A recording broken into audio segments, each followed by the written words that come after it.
No one living in Sarajevo could have missed U2's publicity in the weeks before their show in the city. U2's rock concert was seen there as a signal to the world that Sarajevo was returning to normal. Nevertheless, behind the posters, one still saw the scars of war. And as the convoy of U2 trucks moved up through the country, it had to use temporary Bailey bridges in place of bridges damaged by war. Security was assured by international S4 troops. I'm delighted. I actually feel very proud to be here because like just walking around the city or having the experiences of driving through the country, you can see like the devastation and what the people have suffered and what they've been subjected to. And I think that if we can bring some sort of happiness or bring the U2 show and have a good night here and whatnot is very, very important. Like this. You know, U2 in Sarajevo, I can't believe it. You know, it's unbelievable. You can't see every day in Sarajevo U2 in Bono here. After 7 war years, if I can say, this is the big moment in my life. A special time for us to make happy or make fun in this way. It's the first big fun occasion, I think, since the war, isn't it? Sure. Let the World Bank, let the European Union, let the United States, let the Islamic world make sure that there are resources to rebuild. We don't have enough yet. But also let's make sure that the soul is fulfilled. Some people will find that in the Quran and the Bible and the Torah, and some will find it on a rock stage. Some will find it on both. Frankly, I find it in both. The U2 Popmart show is enormous. It requires more than 50 articulated trucks to carry 500 tons of equipment, as well as a chartered aircraft to carry 250 touring personnel. Bono likes to call these the Pop Martyrs, along with the extra 200 local staff employed at each venue.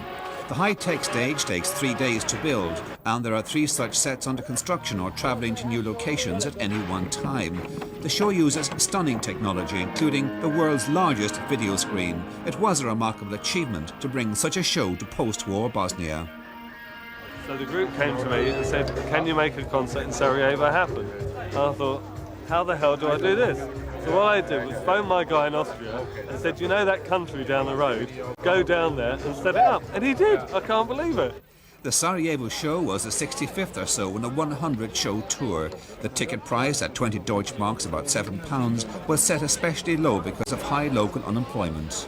The overall budget for the tour, the cost of doing the tour, works out at about $250,000 a day.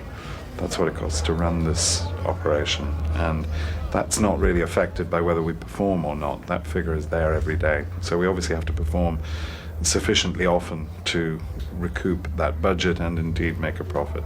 And this is an exception to that. We're not making a profit here. As Bono, Edge and the boys approached Sarajevo Airport in the Popmart plane, preparations for the show were still underway at the stadium. That U2's full professionalism was brought to this show was nowhere more evident than in the meticulous setting up of the Edge's guitar system, the largest of its kind in the world. The song that follows, I Will Follow, is off the Pop album called Gone, so he'll bump that up. And now these are the sounds coming through the system for Gone when he plays his guitar. And he also plays the keyboards with his feet while he plays guitar, and he sings also and he's quite a busy he's a very busy guy. He's a very busy guy. Who would have ever guessed it? And he's almost done himself, and there's so much to do. Sometimes he barely has time to see if the crowd is reacting because he's got so much going on here, you know. If you want to look at the guitars down here, you can. Edge uses 12 in this show, but every guitar has to have a spare. It can't be another one of these guitars. It has to have, every guitar has to have a spare, because if he breaks a string in the song, he'll want that type of guitar, not an almost. And he has me keep notes. I have manuals and manuals of shows from all over the world, the venues that he has changed the lay times or whatever. He keeps those, so he'll ask me about that sometimes. I'm very impressed. Already, I'm very impressed. That wasn't the point. It's been a huge privilege, and will be, I'm sure, too, for our audience, especially those who enjoy the music. Meanwhile, in the build-up to the concert, security was also being taken care of. This Norwegian female military team searched all day for explosives. People are shouting, or artillery, whatever she has to work, you know. This is our best weapon, her nose. Yeah. And if she finds it, she will bark, or no, she will mark, she will indicate by sitting down. Yeah. That there is something there. Yeah, and we will see her tail working, and the whole dog will change her behavior when she finds something. All rock concerts there's a worry about security, but this one is the first real big one since the war ended in Sarajevo, and security is very tight here. It's a great honour, and ironic that U2 providing the music, Irish, and we're providing security for S4 troops. So you're feeling very proud to be wearing your Irish badge on your arm tonight? Always proud to wear my Irish badge. Then at Sarajevo Airport, there was great excitement among the international media already gathered there for the municipal elections in Bosnia-Herzegovina.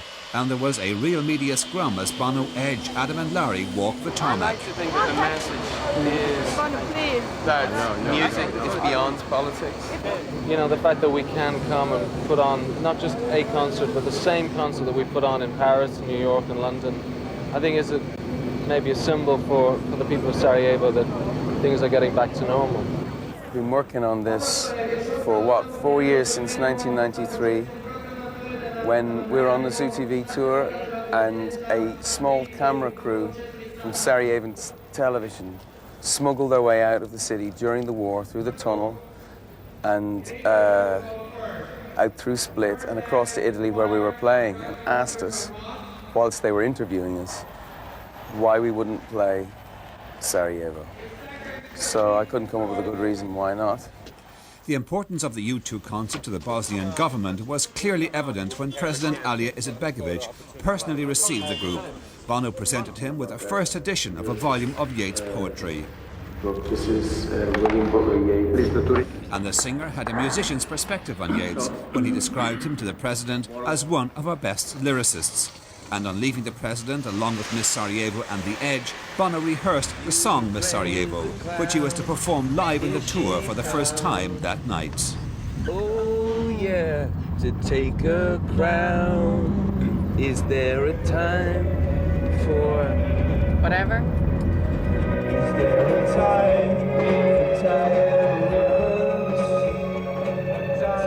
for People are afterward trying to forget the war, and things were happening in the war, but that song really, pushed me in the past, and I just couldn't stop my tears.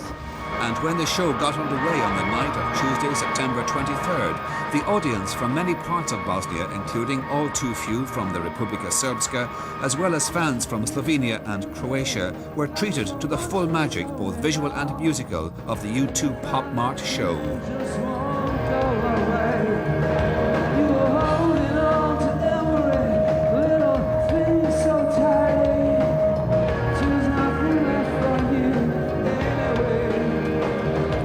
The following morning, the people of Sarajevo were moved and grateful.